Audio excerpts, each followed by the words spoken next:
Hi everyone, welcome back. Thanks for joining us today. We've got a brand new story to share with you, so let's begin. So, picture this. It's just another normal evening in my house.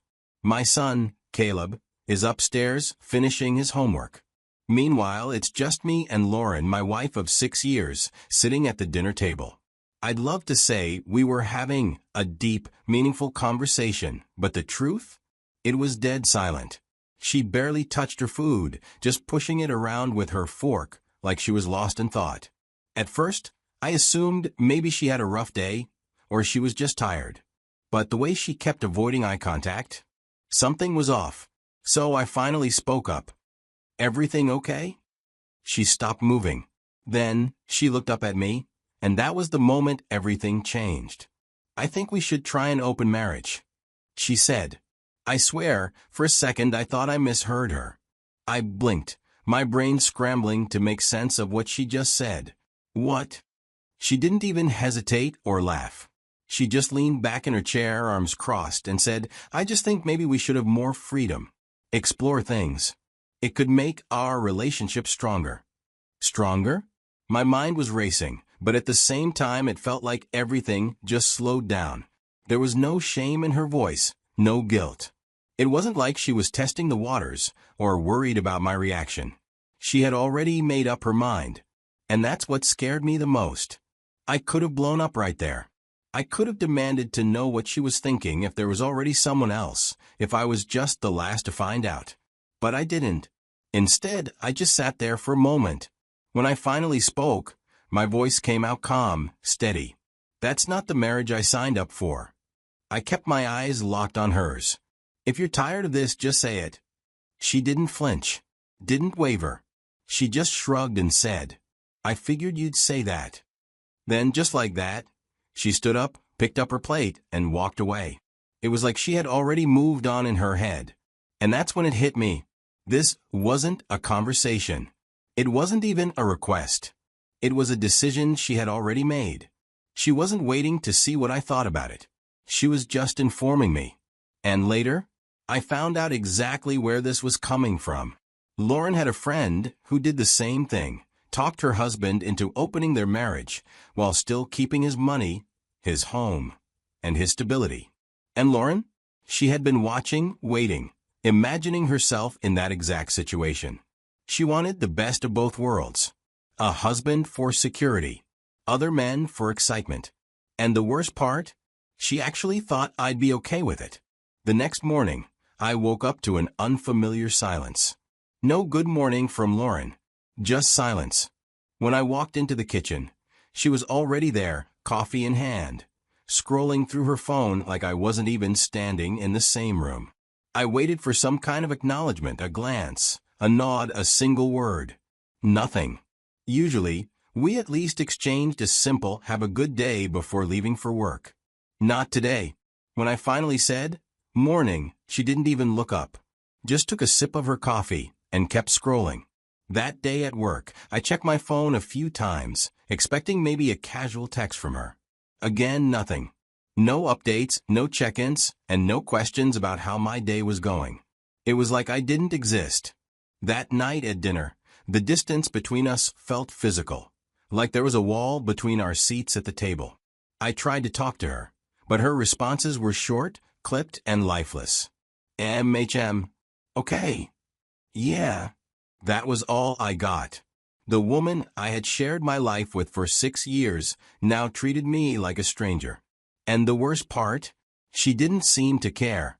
Over the next few days, the cold shoulder turned into something worse. Lauren stopped pretending altogether. If she wasn't ignoring me, she was being openly disrespectful. Sitting on the couch next to me, texting someone and smiling down at her phone like a teenager in love. I could see the glow on her face, the way her fingers typed fast like she was fully engaged in whatever conversation she was having. When I asked, "Who are you talking to?" she rolled her eyes and muttered, "No one." No one? Right. She started going out more, dressing up like she was single. Fancy outfits, taking extra time on her hair and makeup.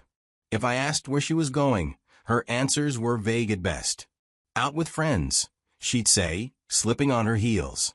If I pushed for details, she'd just grab her purse and mutter, "Why do you care?" before slamming the door. Some nights, she didn't come home at all. No text, no call, no explanation. The next morning, she would walk in like nothing happened, head straight to the bathroom, and then crawl into bed without a word.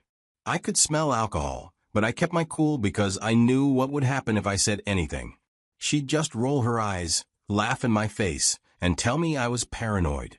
One night, when I had finally had enough, I stood in the doorway as she walked in, my arms crossed.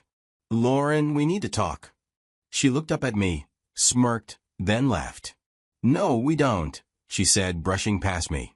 Then she walked into the bedroom and shut the door in my face. That was when I realized this wasn't just indifference. It was intentional.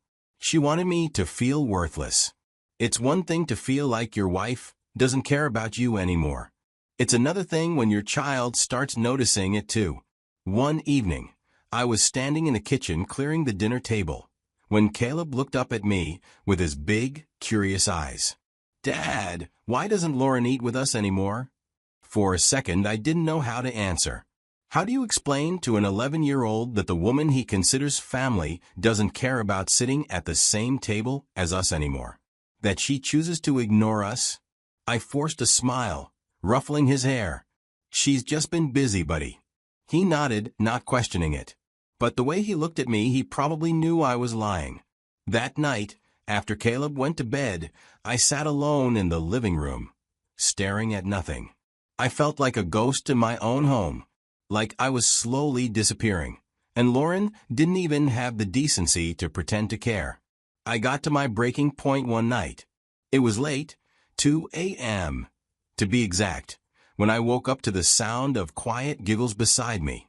At first, I was disoriented, half asleep. I turned my head, blinking through the darkness, and there was Lauren, lying next to me in bed, her phone screen glowing in the dim room.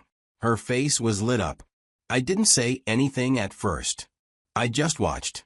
She was texting someone, scrolling, laughing softly to herself, completely unaware that I was awake. Or maybe she knew, but she just didn't care anymore. Something inside me snapped right then and there.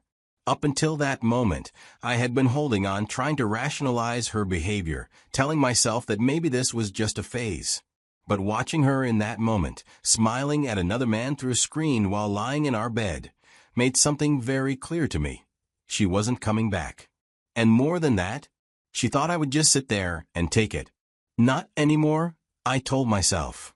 I refused to be a placeholder. The next morning, while Lauren was still asleep, I made a decision. I wasn't just going to leave. I was going to leave with a plan.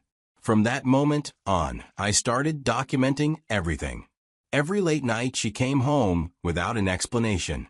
Every time she ignored my questions with a dismissive, "Why do you care?" Then I got my one chance. Lauren left her phone unattended for a few minutes, and I took it. I opened her messages, took screenshots of every conversation she had with the men she was flirting with, and sent them to myself. I saved the proof because I wasn't going to let her twist the story when I walked away. Then I took the next step. I contacted a lawyer. I wanted to know my options and what I needed to do to make sure I had everything in place before I left. I wasn't just walking away.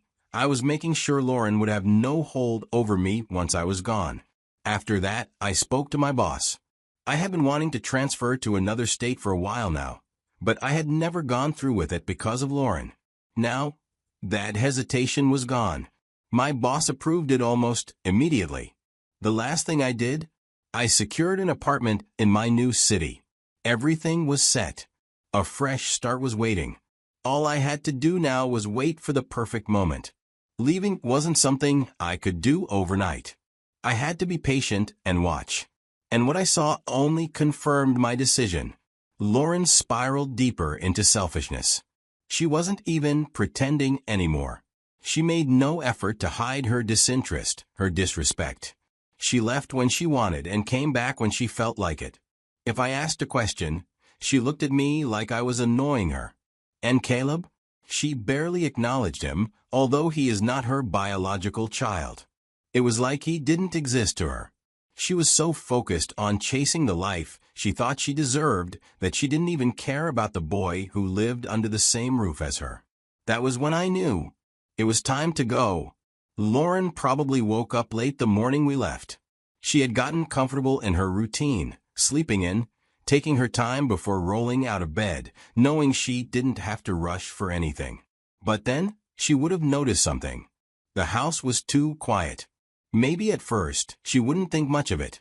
But as she moves through the house, she will notice the little details.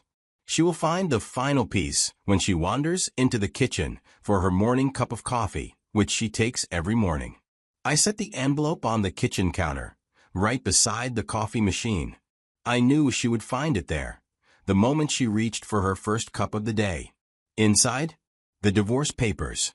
And right on top of it, a small sticky note in my handwriting. I hope you find the freedom you wanted. I can only imagine her reaction. I didn't know. And honestly, I didn't care. Because there's no need. After I left, Lauren never called. Not once. She never reached out pretending to care. If there was any part of her that missed me, or even the life we had built together, it wasn't enough for her to pick up the phone. She didn't care. The only time I finally heard from her was through a lawyer. Not a phone call. Not a message. A formal legal demand with her name stamped at the bottom. And what was she after? Money. She didn't want to know how I was doing. She didn't want to fix things. She just wanted to pay out. Lauren wasn't interested in fighting for Caleb. He was never hers to begin with. She had never truly stepped into the role of a mother. And when I walked away, she didn't even try to pretend she wanted custody. But what she did want, my money. Her lawyer's letter laid out her demands like a grocery list. A lump sum payment to compensate her for the years we were married. Alimony, even though she was fully capable of working.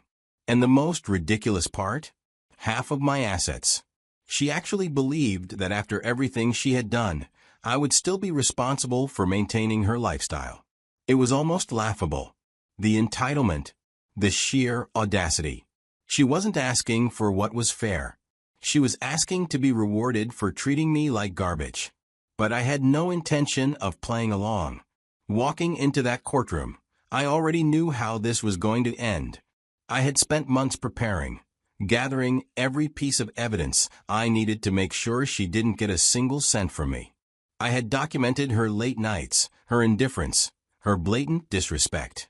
I had saved screenshots of her messages with other men, proving that this wasn't just an emotional disconnect. She had already moved on before she even asked for an open marriage. When my lawyer laid everything out, it wasn't even a fight. The judge took one look at the case and ruled in my favor. Lauren got nothing. She had spent so much time acting like I was disposable, convinced that I would either stay and tolerate her behavior or leave and still be financially obligated to her.